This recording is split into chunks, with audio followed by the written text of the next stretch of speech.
everybody, welcome back. It's Bam, and today we're going to be doing something pretty exciting, I think. As you might remember a couple episodes ago, I did mention that my quests currently are all around, a couple of them are Warlock quests, so I thought it's about time that I made a Warlock deck. Now, I have been playing the game a little while, but I'm still pretty new to a lot of the classes, and Warlock is one of those that I really have not played a lot of matches. So I went ahead and did what's called net decking. If you're new to card games or online TCGs especially, net decking is essentially going online and looking up a deck that's been proven as successful or is rated highly. So with Hearthstone, there is a website called Hearthstone, this site here, that basically people post decks. So this is the deck we're going to be using. It's by a guy called Kid SFX, and it's called Improved Warlock Murloc 80% win rate. So that's got to be good. Now, quick caveat, if you want to use this deck, just keep in mind that in my particular version of this, there were a couple of cards that I didn't have. Actually, there's just one. They recommend 2 Murloc War Leaders. I only had one, and I didn't really feel like crafting it. So I've actually put Ragnaros the Firelord in there instead because he's a completely overpowered card. Well, maybe not overpowered, but very strong card. So anyway, that's the deck we're playing. So if you like the look of it, definitely check it out. This game, much like the last episode, this is the first game that we've played with this deck. So could go either way. I had all the Murloc cards, so when I saw this on the list of highly rated decks, I thought we might as well, because I've never played a Murloc deck, and I know a few people who would be pretty excited to see me playing one. So let's go. I think this might be the first time we've played against a Paladin in this series as well, which is I guess interesting. I don't know that it is interesting, but it's yeah, I don't know. First time I've seen that.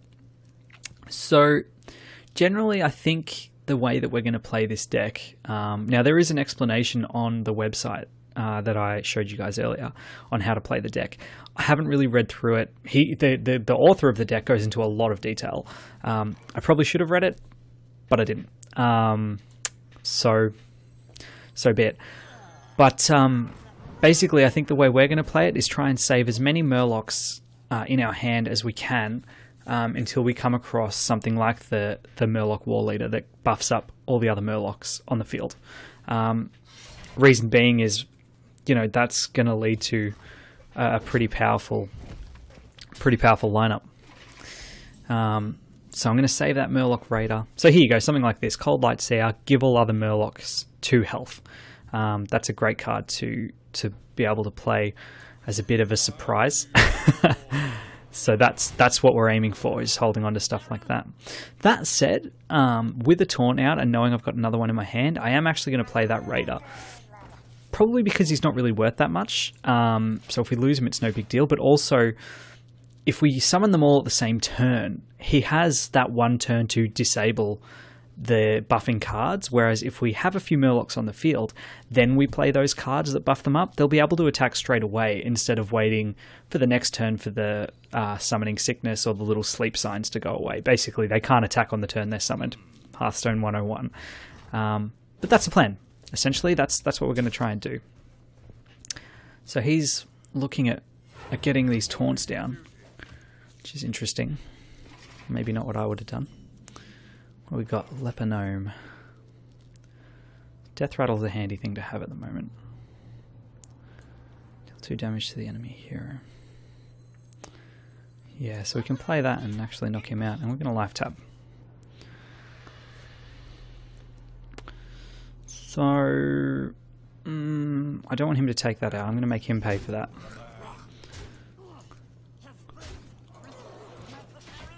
So we're actually winning this health race, despite the fact that we've damaged ourselves with the Blood Imp and life tapped. We're actually ahead on health, but he is way ahead on cards. So chances are he's probably just got a couple of expensive cards that he's waiting to put out, which is fine by me. I'm happy to wait for that to happen. Okay, so he's dropped the taunt. What have we got? Oh, So spending 4. Okay, Senjin Shieldmaster. Nice one. That's actually a little tricky for us to get around. But there you go. There's our way through. Couldn't have asked for better timing, really. So I'm going to play all of these now, I think. Deal 4 damage, discard a random card. Oh, not loving that. Well, let's life tap. Leper Gnome. So we're basically just going to hope for the Leper Gnome. If not, we've still got a pretty strong lineup. But I mean, realistically, yeah, we got to do it. I think we got to stay aggressive. That's the way I'm looking at it. You know, if I give him that turn to recover, we lose momentum, and I don't want to lose momentum. Because I mean, we are in a really good spot at the moment. I mean, that lineup, I mean, it's all cheap stuff, but it is a relatively strong lineup for turn 4. You know, having what is that, 5, 6, 7, 8 attack on the board is pretty good for turn 4. So I'm going to let that happen. So let's see. So next turn we will probably have to life tap unless we pull something nice and big. That True Silver Champion is going to be a bit of a pain because it is going to be healing him. There's no Acidic Swamp Oozes in the deck, so he has essentially got that 4 attack in the bag and an extra 6 health or whatever it is. Sorry, 4 health. So there goes our second taunt. Oh, this is nice. That's really nice. Well, it cost us 3. Yeah, so we can life tap. I don't care much for another Leper Gnome. Can live without that. Let's do that. So this works really well because he's going to have to attack that War Leader. I really doubt he's got enough to clear the board. And frankly, even if he doesn't, you know, I mean, we're in such a good spot. I can play that Leper Gnome, and that's game over. So we've got it. Essentially, we've done it. In fact, when that Abomination dies, he's out. I mean, that said, he is actually going to gain 2 health from his sword. He only gets 1 more. So he's basically conceded the game. He knows it's over. So let's finish this off. For no reason, we'll summon the Tidehunter just to show what a big man we are. And we'll summon the Leper Gnome.